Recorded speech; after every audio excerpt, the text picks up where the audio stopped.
Assalamualaikum class, my name is doctor Shri Khanzada, assistant professor times institute.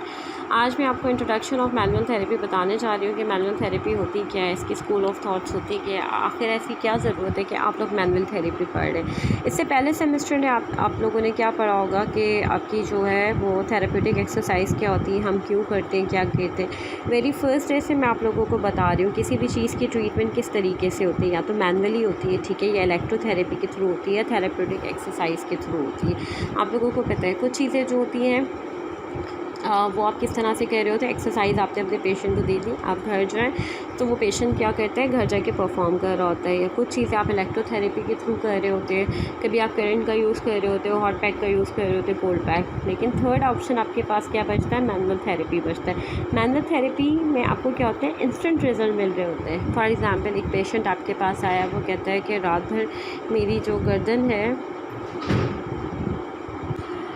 जो objective होगा वो इस क्लास का ये होगा कि लिस्ट आउट करें various manual therapy school of thoughts को, बताऊँ कि पैसिव मूवमेंट्स क्या होते हैं और मेटलिन का कॉन्सेप्ट क्या होता है, ग्रेड्स ऑफ मोबिलाइजेशन क्या होते हैं और ट्रीटमेंट हम मेटलिन का किस तरीके से प्रोवाइड कर रहे होते हैं। सबसे पहले आपको पता होना चाहिए कि मैनुअल थेरेपी की हिस्ट्री क्या है, ठीक है। Manual therapy is an old science and art of medicine. इसके अंदर जो है ना, मैं अभी आपको बता रही थी कि इंस्टेंटली जो है ना आपको रिलीफ मिल जाता है। फॉर एग्जांपल अगर आपके पास पेशेंट आता है, वो कहता है मैं रात भर सोया हूँ और मेरी गर्दन लॉक हो गई है, तो आपने मैनुअल थेरेपी की, विद इन 5 to 10 मिनट्स बाद जो उसकी जो एक्यूट लॉकिंग है वो फ़ौरन से ठीक हो गई और पेशेंट जो है ना वो ठीक होकर फ़ौरन से अपने घर भी चला जाता है। तो मैनुअल थेरेपी के अंदर ये, फॉर एग्जांपल अगर आपके पास पेशेंट आया, वो कहता है मैंने भारी वज़न उठाया और मेरी डिस्क कमर की जो है वो हिल गई है, जिसको डिस्क प्रोलैप्स कहते हैं, डिस्क हर्निएशन कहते हैं, तो मुझे प्रॉब्लम हो रही है। तो फ़ौरन से आपने मैनुअल थेरेपी की कुछ टेक्निक्स को अप्लाई किया और उसके बाद जो है वो भी इंस्टेंटली ठीक हो गई, ठीक है।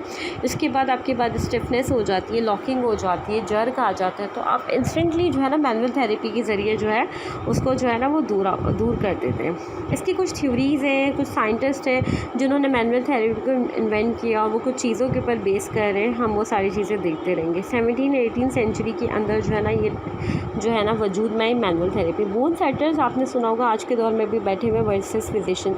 बोन सेटर्स बेसिकली जिसको आप कहते हैं मल्ला कहते हो, जरा कहते हो, या आप उनको कहते हैं पहलवान कहते हैं, जो कि हड्डियाँ तोड़ते जोड़ते हैं, ठीक है ना। तो क्या हुआ कि अक्सर लोग आपने देखा होगा, आज भी हमारी सोसाइटी में ये बहुत ज़्यादा कॉमन है, किसी की हड्डी निकल गई या उतर गई है तो वो फ़ौरन से कड़ करके एक आवाज़ लाते हैं, उसको फ़ौरन से मैनिपुलेट करके कहते हैं आपकी हड्डियाँ जो है ना वो ठीक हो गई, ठीक है। लेकिन आज के दौर में ऐसा पॉसिबल नहीं है। कोई बहुत ओल्ड प्रैक्टिस हो किसी की तो इतनी अच्छी उसकी हैंड्स ऑन सेटलिंग हो जाती है, बट इट्स नॉट पॉसिबल। आज जो है ना वो जो बोन सेटर्स हैं वो फेक टाइप के बैठे हैं, तो वो लोग इतने अच्छे से डील नहीं कर रहे होते। लेकिन अगर मैं 1 सेंचुरी पीछे चली जाऊँ, 20, 30, 40, 50 साल पीछे चली जाऊँ, तो कुछ उस वक्त में जो होते थे, उस वक्त तो कोई इतना FCPS का दौर नहीं होता था, ऑर्थोपेडिशियन नहीं होते थे, तो यही बोन सेटर्स होते थे जो इस तरह के मामला को डील कर रहे होते थे। जैसे बच्चे आ गए, हम क्रिकेट खेल रहे हैं, हमारी रिस्ट उतर गई, ठीक कर दिए। छोटे बच्चे हैं, उनका कंधा उतर जाता था तो उसको सेट कर दिया। तो 19th सेंचुरी में ऑस्टियोपैथी की बुनियाद रखी एंड्रयू स्टिल 1874 AD में, और कायरोप्रैक्टिशनर डैनियल पीन है। मैनुअल मेडिसिन होती क्या है? Manual medicine deal with the identification of the lesion which can be manipulated with the appropriate use of manual therapy procedure. Treatment by hands, this is called the hands on approach. आपके hands on कितने अच्छे हैं, तो ये सारी चीज़ें जो हैं वो मैनुअल थेरेपी के अंदर आते हैं, और ये मैनुअल मेडिसिन की एक डेफिनेशन आपके सामने है।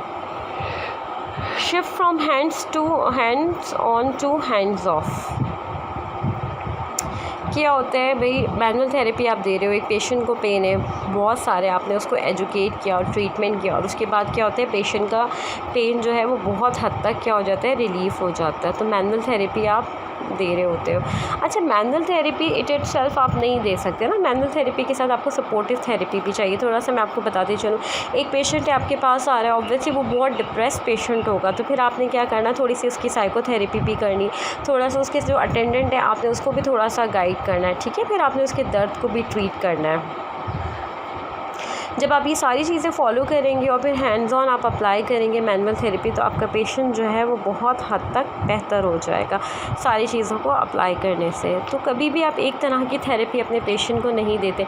आप मैनुअली किए जा रहे हो, बट वो पेशेंट मेंटली बहुत ज़्यादा इल है, रिटार्डेड है, परेशान है, तो इतना अच्छा इफ़ेक्ट नहीं आ रहा होता। स्कूल ऑफ थॉट्स कौन कौन से ऐसे साइंटिस्ट हैं जिन्होंने मैनुअल थेरेपी बनाई? मैकेंजी, मोलिगन, मेटलिन, ठीक है। एनर्जी टेक्निक्स से, इनकी सीरीज से, और क्रेनियोसैक्नल थेरेपी, ये सारी स्कूल ऑफ थॉट्स हैं। लेकिन जो सबसे ज़्यादा जो फेमस है मैनुअल थेरेपी के अंदर वो कौन है? मैकेंजी है, मोलिगन है और मेटलिन कॉन्सेप्ट है। ये वो कॉन्सेप्ट है जिससे जो है इंस्टेंटली पेशेंट आपका बेहतर हो जाता है। इसके अलावा आपके पास बर्सर्स न्यूरल मोबिलाइजेशन है, ये सारे के सारे आपके मायोफेशियल रिलीज़ है, कैल्ट्रोबोन टेक्निक है, पोजीशन रिलीज़ टेक्निक्स है, ये सारी की सारी वो टेक्निक्स हैं जिसके थ्रू आप अपने पेशेंट को ट्रीट कर सकते हो। अगर न्यूरो रिलेटेड प्रॉब्लम है तो न्यूरल मोबिलाइजेशन पे जा रहे हो, अगर आपके मसल रिलेटेड तो मायोफेशियल रिलीज़ पे जा रहे हो, लॉकिंग है तो कैल्ट्रोबोन पे जा रहे हो, स्टेरॉइड्स वगैरह इंजेक्शन देना जो कि हमारा कैल्ट्रोबोन ने बताया हमें। मेटलिन कॉन्सेप्ट, एक एक करके हम इन कॉन्सेप्ट्स को डील करेंगे। मेटलिन कॉन्सेप्ट क्या होता है? मेटलिन जो है वो अपने 5 ग्रेड के ऊपर काम कर रहा होता है। ग्रेड 1 और 2 पेन रिलीफ होता है, ठीक है, और रेंज ऑफ मोशन को खोलने के लिए होता है। ग्रेड 3 और 4 आपका किसी भी जॉइंट को ओपन करने के लिए होता है या रेंजेस बढ़ाने के लिए। Sorry, grade 1 and 2 for pain relief and 3 and 4 for improving range of motion. Introduce इसके बारे में बताया गया 1950s में, और it mainly deal with the concept of examination, treatment, assessment of passive movement. दूसरा पैसिव मूवमेंट क्या होती है? Movement any part of the body perform by the external force. आप अपने फोर्स दे रहे होते हैं और जॉइंट को मोबिलाइज कर रहे होते हैं, तो क्या हो जाता है? पेन रिलीफ हो जाता है और जो रेंज है वो आहिस्ता आहिस्ता आना स्टार्ट हो जाती है। पैसिव मूवमेंट की किस किस तरह की टाइप है? सबसे पहले फिजियोलॉजिकल मूवमेंट क्या होती है और एक्सेसरी मूवमेंट क्या होती है। What is mobilisation and what is manipulation? Mobilisation 1 to 4 grade आपके मोबिलाइजेशन होते हैं और ग्रेड 5 में आप मैनिपुलेट करते हो, ठीक है। सबसे पहले ये है कि आपके पास एक पेशेंट आया, वो कहता है कि मुझे दर्द भी है, ठीक है, मेरे से गर्दन राइट एंड लेफ़्ट मूव भी नहीं की जा रही और मुझे अकड़ फील हो रही है। तो ग्रेड 1 और 2 क्या होगा? सबसे पहले उस पेशेंट का दर्द किया, जब दर्द गया तो 3 और 4 में आए, आपने रेंजेस इम्प्रूव की। जैसे ही दर्द गया और रेंजेस इम्प्रूव की, फिर आप ग्रेड 5 में चले गए, मैनिपुलेट किया, तो क्या हुआ? उसका दर्द गया, उसने राइट एंड लेफ़्ट, जिस तरह से हम नमाज में सलाम फिरते इस तरह से मूव करना शुरू किया और उसकी रेंज भी आ गई और पेशेंट अब बेहतर भी फील कर रहा है।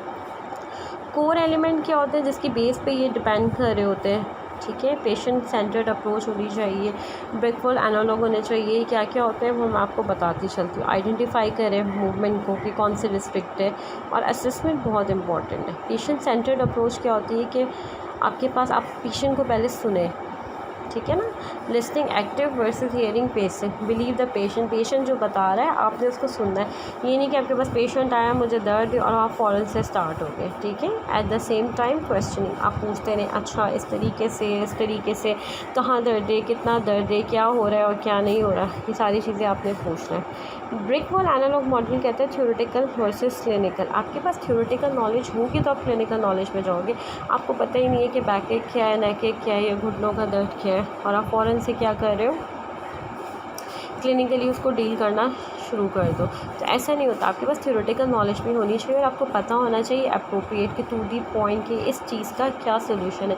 ये पोस्टर रिलेटेड ठीक हो जाएगा, ये मैनिपुलेशन से ठीक होगा, या इसको सिर्फ दर्द ही है, इसकी रेंजेस पूरी है, कोई लॉकिंग नहीं है। तो आपने हर चीज़ को कवर अप करना होता है। हिस्ट्री आपको पता होनी चाहिए, सिम्टम्स पता होने चाहिए, साइंस वेरी क्लियरली आपको पता होना चाहिए, ठीक है। मेडिकल डायग्नोसिस के कौन सी डायग्नोसिस के अंदर जो है फिजियोथेरेपी हो सकती है और कौन सी के अंदर नहीं हो सकती फिजियोथेरेपी। इस तरह से use of word joint pain versus pain and hip area, तो ये सारी चीज़ें जो है वो क्लियर होनी चाहिए। ब्रिक वॉल एनालॉग होता है apply clinical reasoning. For example dysfunction है तो आपको पता होना चाहिए कौन सा क्वेश्चनिंग करनी है, क्या हो सकता है, क्या नहीं हो सकता, और पैथोबायोलॉजिकल मैकेनिज़्म आखिर इसके साथ क्या हुआ है, एक्यूट स्टेज है या क्रॉनिक स्टेज है, किस वजह से इसको सिम्टम्स आए हैं, कितने पुराने हैं, कब तक चल रहे हैं, कौन कौन से फैक्टर हैं जो सिम्टम्स बढ़ा रहे हैं और सिम्टम्स को कम कर रहे हैं, क्या ठीक करना चाहिए, प्रिकॉशंस क्या है, इस पेशेंट ने क्या करना है और क्या नहीं करना। ये सब कुछ करने के बाद क्या पेशेंट ठीक होगा, इसकी प्रोग्नोसिस अच्छी है या बुरी है, और इसको हमने किस तरीके से मैनेज करना है। This is the brick wall analog. Third चीज़ है identifying and maximizing movement potential. सबसे पहले कि आपने असेसमेंट की symptom response to movement and position. Assessment करने के बाद आपने देखा कि क्या चीज़ें क्या नहीं, कितने हद तक इन्वॉल्व है, कि आपका पेशेंट एक्यूट कंडीशन के अंदर है, सब एक्यूट के अंदर है या क्रॉनिक के अंदर है। आपने इस चीज़ को भी असेस करना है। ये नहीं कि वो एक्यूट के अंदर है और आप फ़ौरन से क्रॉनिक ट्रीटमेंट देना शुरू हो जाए, ठीक है। तो कुछ चीज़ें जो हैं वो कॉन्ट्राइंडिकेटेड होती हैं एक्यूट कंडीशन के अंदर। तो जब तक आपको प्रॉपर हिस्ट्री नहीं पता होगी तो आप डायग्नोज भी नहीं कर पाएंगे। आपके पास थ्योरेटिकल नॉलेज नहीं है तो आपके पास प्रैक्टिकल नॉलेज भी नहीं आएगी। सिम्टम्स आपने देखने हैं और फिर उसके बाद आपने पोजीशंस चेंज करनी है पेशेंट की, फ्लेक्शन, एक्सटेंशन, रोटेशन, ठीक है, साइड फ्लेक्शन, ताकि आपको पता लगता रहे कि कौन सी रिस्ट्रिक्ट मूवमेंट है, किस हद तक है। दूसरी चीज़, क्या सिर्फ पेशेंट को पेन है। फिर नेक्स्ट, पेन के साथ क्या उसकी रेंजेस हैं। थर्ड पॉइंट, क्या पेन भी है, रेंजेस भी नहीं और लॉकिंग भी है। पहली कंडीशन ये आ गई। दूसरी, पेन है और रेंज ऑफ मोशन कम है लेकिन जॉइंट लॉकिंग नहीं है। थर्ड कंडीशन, जॉइंट लॉक भी नहीं है, रेंज ऑफ मोशन भी ठीक है, सारी रेंजेस कर रहा है बट इन रेंज में जाके पेन आ रहा है और सिर्फ पेन है। तो तीनों चीज़ों को आपने क्या करना है, देखते रहना है। थर्ड है science and art of assessment, cornerstone of the concept, clinically prove of whether treatment is working or not. आपने ये भी देखना है कि जो चीज़ आप दे रहे हैं पेशेंट को वो वर्क कर रही नहीं करे। उसके लिए फर्स्ट डे असेसमेंट, फिर मिड डे असेसमेंट, फिर एंड वाले दिन आपने क्या करनी है, असेसमेंट करते रहना है। पेशेंट से पूछना है कि भाई आप इस दर्द के साथ आए थे, कितना फ़र्क है, कितना दर्द नहीं है, आप कैसे फ़ील कर रहे हो, कोई प्रॉब्लम तो नहीं हो रही, अच्छा लग रहा है, बुरा लग रहा है, आपको ज़्यादा वो तो नहीं हुआ, आपने हैंड्स ऑन करवाया है, आपको मसल सोरनेस तो नहीं हुई, नींद आ रही है नहीं आ रही, आपका दर्द नीचे की तरफ जो है वो घूम फिर तो नहीं रहा, वॉकिंग पेन तो नहीं है, ठीक है। ये सारी चीज़ें आपके पेशेंट की हिस्ट्री लेनी है any how and it's very necessary. Science and art of assessment, ठीक है, आपने एनालाइज करना है, सारी चीज़ों को देखना है। दूसरा कि आपने पहले उसके असेसमेंट टेस्ट कर लेना है। जैसे आपके पास पेशेंट आया है, भाई बहुत दर्द के साथ आया है, ये चीज़ें आपको पता है कि हर चीज़ के स्पेसिफिकली जॉइंट टेस्ट होते हैं ना, कि ये दर्द है या नहीं है, ऐसा है तो नहीं है, वैसा है तो नहीं है, ठीक है। फिर आपने उसका पूछा कि आपको कितना पेन है और कितना पेन नहीं है, तो प्री टेस्ट असेसमेंट हो गई है। और उसके बाद आपने रीअसेसमेंट की during immediately after each treatment session. For example आज उसका दर्द बहुत ज़्यादा है, सेशन के बाद सुकून है, तो अगले दिन फिर वो थेरेपी लेने आता है, तो फिर वो आपको बताएगा डॉक्टर साहब कल ट्रीटमेंट के बाद मुझे सुकून था, आज कितना कम है या आज फिर मेरा बढ़ गया है। तो आपने रिपीटेडली 3 से 4 सेशन के बाद पूछना है, ठीक है। और एक ब्रेक के बाद जब नेक्स्ट सेशन स्टार्ट करें, फॉर एग्जांपल आज आपका पेशेंट चला गया, अब वो आपके पास कल आएगा, तो फिर आपने पूछना है कितना दर्द है और कितना नहीं है। फाइनल एनालिटिकल असेसमेंट, और उसके बाद ही आप देख पाएंगे कि आपका पेशेंट किस हद तक ठीक हो रहा है या नहीं हो रहा। अब सब्जेक्टिव एग्जामिनेशन पे आप चले जाएंगे पेशेंट की, आपने क्या ली स्टोरी मालूम की, क्या हुआ भाई, तुम कैसे थे, क्या हुआ, कैसे लगी, चोट लगी, गिर गए, अचानक से हुआ, कितना पुराना, कितना हल्का। 80% आपको जो है वो हिस्ट्री से ही पता लग जाएगा और आप अपनी हाइपोथेसिस दे लेंगे। नेक्स्ट आपने देखना है किस टाइप का डिसऑर्डर है, वही बात है, एक्यूट है, क्रॉनिक है, सब एक्यूट है, कौन सा एरिया है। बॉडी चार्ट बनाया और उस पर लिखे। अब एक मरीज़ आपके पास आ रहा है 3 तरह की कंडीशन के साथ, गर्दन में दर्द है, कमर में दर्द है, घुटनों में, तो आपने प्रायोरिटाइज़ करना है सबसे ज़्यादा कहाँ है, ठीक है ना, उसको बॉडी चार्ट पे बताना है, पेन 1, पेन 2 या पेन 3। इंटेंसिटी आपने देखनी है, बिहेवियर और सिम्टम्स आपने देखना है कि किस तरह का है, पेन बहुत है, रात में है, दिन में है, बढ़ता है, सुबह उठने के बाद होता है, दोपहर में होता है, किस तरह से होता है। Relationship pain, stiffness and spasm का हिस्ट्री लेनी है। आपने स्पेशल क्वेश्चंस करने to rule out yellow flags या रेड फ्लैग। रेड फ्लैग वो होते हैं जिसमें आप कोई भी थेरेपी फिजियोथेरेपिस्ट नहीं दे सकता और इमिडिएटली आपने जो है वो कंसल्टेंट के पास पेशेंट को क्या करा होता है, फ़ौरन से रेफ़र करना होता है। और येलो फ्लैग में ये होता है कि आप थेरेपी दे रहे हैं तो पेशेंट ठीक हो सकता है, तो आपने इस चीज़ को भी रूल आउट करना है। फिर एग्रीवेटिंग फैक्टर क्या है और ईजिंग फैक्टर क्या है, ये भी आपको पता होना चाहिए ताकि आप उसी पोजीशन के अंदर उसको पेशेंट को मैनुअल थेरेपी दें या कोई भी इंटरवेंशन आप उसको प्रोवाइड कर रहे हो। Assessment during treatment, prove the value of each technique at beginning of the treatment session, determine effect the last treatment session। ये मैंने आपको बताया कि immediate at evening next morning कैसा रहा, आप आज ट्रीटमेंट करा के गए हो, रात आपको नींद कैसे आई, सुबह उठे तो कितना दर्द था, आप इधर आए हो तो कोई दर्द तो नहीं, रीअसेस करें सब्जेक्टिव एंड ऑब्जेक्टिव एग्जामिनेशन को। ठीक है, तो आप लोगों के पास ये सारा सिस्टमेटिक अप्रोच है और स्टूडेंट्स यही आपकी एविडेंस बेस्ड प्रैक्टिस है। आपके पास हर चीज़ डॉक्यूमेंटेड होनी चाहिए, हर चीज़ का आपके पास क्लियरली आंसर होना चाहिए। लेमन प्रैक्टिस नहीं कि आपके पास बस पेशेंट आ रहे हो और आप लग गए, आप नहीं, आपको सिस्टमेटिकली हर चीज़ को लेके चलना है। At each technique is perform, be alert to change the patient symptom, prepare करें, ऑब्जर्व करें क्वेश्चन। ऐसे नहीं कि, और आपने फिर साइकोलॉजिकल असेसमेंट भी देखनी। ऐसे नहीं कि पेशेंट बड़ा परेशान आया, उसको कोई टेंशन है तो वो तो बोलेगा नहीं डॉक्टर साहब आपने ट्रीटमेंट किया, मुझे फ़र्क नहीं हो। अच्छा पूछे क्या हुआ भाई, तुम्हारा मूड क्यों ऑफ है, तो बोले बीवी से लड़ाई हो गई है, या ठीक है, या मेरा लॉस हो गया, या पता नहीं मेरा एक्सीडेंट होते हुए बच्चा, तो ऑब्वियसली उस टाइम मूड स्विंग्स भी जो है ना वो बहुत मैटर कर रहे होते हैं। तो पेशेंट जो है ना वो बाज़ औक़ात क्या होता है, सही हिस्ट्री नहीं दे रहा होता है, तो आपने पहले पेशेंट को कूल डाउन करना है, हाल अहवाल पूछना, उसके बाद अगेन एंड अगेन क्वेश्चंस। अगर सेम क्वेश्चंस रिपीट होंगे तो आपका जो पेशेंट है वो आपसे इरिटेट भी हो सकता है। इसके बाद असेसमेंट ड्यूरिंग ट्रीटमेंट कोर्स है, उसके अंदर आपने ये सारी चीज़ें देखनी है कि ईच टेक्निक यूज़ करने के बाद क्या हुआ, और फिर आपने कंक्लूड करना है ट्रीटमेंट सेशन के बाद। आपने हर ट्रीटमेंट सेशन के बाद एक नोट डालना है कि पेशेंट को कितना रिलीफ़ है और पेशेंट को कितना रिलीफ़ नहीं है। तो पेशेंट की हिस्ट्री के बाद नोट डाउन डॉक्यूमेंटेड फॉर्म में भी आपके पास जो है एज एविडेंस होना चाहिए। Physical examination aims, primary sign आपने देखने हैं, ठीक है, disorder with pain, discomfortable sign with frequent reserve reassessment procedure. आपके पास वही बातें डॉक्यूमेंटेड फॉर्म होंगी तो आप जो है ना वो इजीली जनरेट कर सकते हैं अपनी हाइपोथेसिस। भाई आज कम फ़र्क है, आप साइन कंपेयर करो, भाई पिछले दिनों ज़्यादा थे, मैंने इसको 5 ट्रीटमेंट दिए, 5 में से आज छठा सेशन है या 5वां सेशन है, आज कितना कम है या आज भी इतना ज़्यादा है। फिज़िकल एग्जामिनेशन में आप ऑब्ज़र्व करोगे, आप एक्टिव मूवमेंट्स देख रहे होगे, प्रेशर दे के देख रहे होगे, पैसिव मूवमेंट्स देख रहे होगे, ठीक है, पल्पेट कर रहे होगे, तो ये सारे प्रोटोकॉल आपको ऑलरेडी पता है। Treatment by Maitland technique, Maitland मैंने आपको बताया pain, stiffness, joint range of motion पे काम कर रहा होता है। ग्रेड 1 और 2 किस लिए होता है रेंज ऑफ मोशन, और वो grade 1, 2, 3, 4 pain relieving range of motion और स्टिफनेस को दूर करने के लिए, और ग्रेड 5 मैनिपुलेशन क्या होता है, लॉकिंग को खोलने के लिए होता है। तो ये सारी चीज़ें होती हैं।